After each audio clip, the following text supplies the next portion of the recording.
गुरु की कृपा हो गई, संत की कृपा हो गई, तो मान लीजिए, जान लीजिए, समझ लीजिए कि भगवान की कृपा अपने आप हो गई, ईश्वर कृपा अपने आप हो गई। गुरु की कृपा और ईश्वर की कृपा में कोई फर्क नहीं है, संत की कृपा और ईश्वर की कृपा में कोई फर्क नहीं है। तो हनुमान जी मिलेंगे, जामवंत मिलेंगे, आप पहचान लेंगे, बहुत खुशी की बात होगी। पर आसान नहीं है पहचानना, और इन सबके संग का प्रभाव बहुत ही स्पष्ट है। बात यह है कि कैसे पहचाने, इसके लिए वही बात आती है जो इस बार के प्रसंग को हम शुरू से प्रतिदिन कहते आ रहे हैं। कैसे? वह है अंतर विवेक। बार बार तुलसीदास जी महाराज विवेक की महिमा बताते हैं। विवेक से गुण और व्यक्तित्व पहचाने जाते हैं। गांव में कहते हैं आंखें चेहरे पर नहीं होती। जानते हैं कहाँ होती आंखें? आंखें चेहरे पर नहीं होते, दिल में होते या दिमाग में होते हैं। आंख दिल में होता है या दिमाग में होता है। हृदय की आंख से और मस्तिष्क की आंख से, यानी विचार की आंख से और भावना की आंख से जब इसमें सामंजस्य होता है तो विवेक पैदा होता है। आई बात समझ में? विवेक दृष्टि क्या है? हृदय की आंख और मस्तिष्क की आंख, यानी विचार की आंख और भावना की आंख के बीच जब सामंजस्य होता है तो विवेक दृष्टि पैदा होती है। हम बार बार पूज्य गुरुदेव का एक वाक्य कहने से नहीं चूकते, दिल और दिमाग का ठीक ठीक योग हो तो विवेक पैदा होता है। खाली दिल भावुकता पैदा करता है, खाली दिमाग कुटिलता पैदा करता है। ठीक ठीक योग हो, ठीक ठीक रसायन हो दिल और दिमाग का ना, तो फिर विवेक पैदा होता है। उसी तरह विचार की आंख से और भावना की आंख से जब दोनों में सामंजस्य होता है तो विवेक दृष्टि उत्पन्न होती है। ये बात बहुत गहरी और महत्वपूर्ण बात है। और जब विवेक पैदा होता है तो पहचान होती है। हम पहचान लेते हैं कौन क्या है, कौन क्या है। तो फिर क्या हो गया? 8 जगह से टेढ़े मेढ़े अष्टावक्र ऋषि भी पहचान में आने लगता है। वो ऋषि दिखने लगते हैं, अगर नहीं तो फिर नहीं दिखते हैं। बहुत गंभीर बात है। अगली चौपाई लेते हैं। गगन चढ़ई रज पवन प्रसंगा, की चही मिलन नीच जल संगा। साधु असाधु सदन सुख सारी, शुभ रही राम देही गनि गारी। देही गनि गारी। संग और कुसंग को भी जानने में विवेक की बात होती है। अभी हम लोग उसी की बात कर रहे हैं। सुसंग मिल जाए तो कुछ और कुसंग मिल जाए तो कुछ और। गोस्वामी जी कहते हैं इस चौपाई में सामान्य सी धूल है ना, पवन के साथ मिल जाने पर आकाश चढ़ जाती है, और वही नदी की ओर बहने लगे जल से मिल जाए तो क्या हो जाता है? कीचड़ बन जाता है। संग की बात है।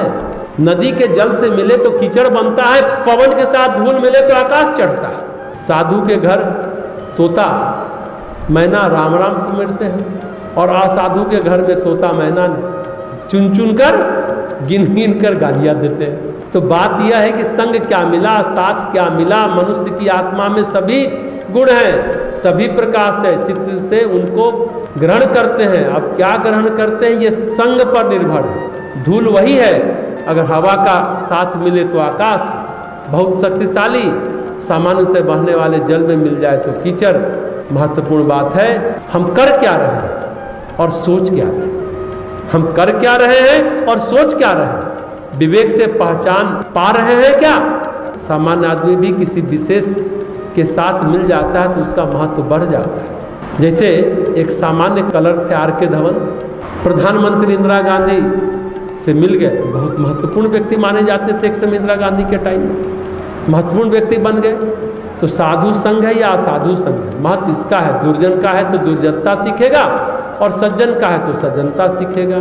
तोता और मैना अच्छे के साथ है तो राम राम पढ़ते हैं, और बूढ़े के यहाँ है तो सुबह सुबह गाली देते हैं। बस वही बात हम अपने विवेक से किसका चयन करते हैं, कहाँ जाते हैं। जिसका संग साथ करते हैं, संग साथ करेंगे, उसी का गुण अवगुण धारण कर लेंगे।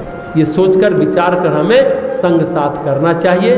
अगली चौपाई में गोस्वामी जी बहुत अच्छी बात कहते हैं। गगन चढ़ई वाली के बाद कहते हैं, धूम कुसंगति कारिक होई, लिखिया पुराण मंजू मसी सोई, सोई जल अनल अनिल संघाता, होई जलद जग जीवन दाता। कहते हैं कुसंग के कारण धुआं कालिक कहलाता है।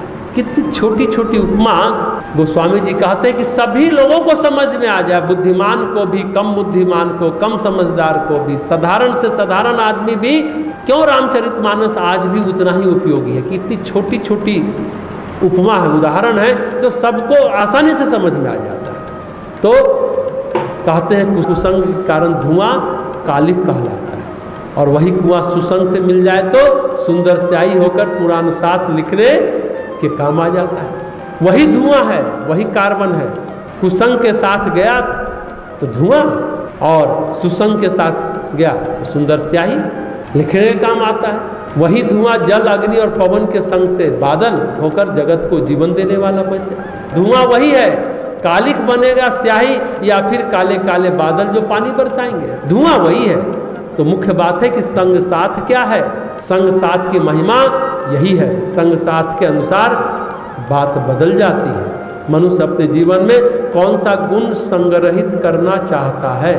अगर बच्चा खो गया, चोर उठाई गिरे के साथ चला जाता है, या फिर अच्छे परिवार के साथ चला जाता है, तो फिर स्कूल चला जाता है। राम प्रसाद बिस्मिल का नाम आपने सुना होगा। एक प्रसंग है, बचपन में वो भी कुसंग में पड़ गए थे, चोरी करने लगे थे, चकारी करने लगे थे, नशा सब करने लगे थे। फिर उनके जीवन में आर्य समाजी एक महात्मा आए, तब सब कुछ बदल गया उनके जीवन का।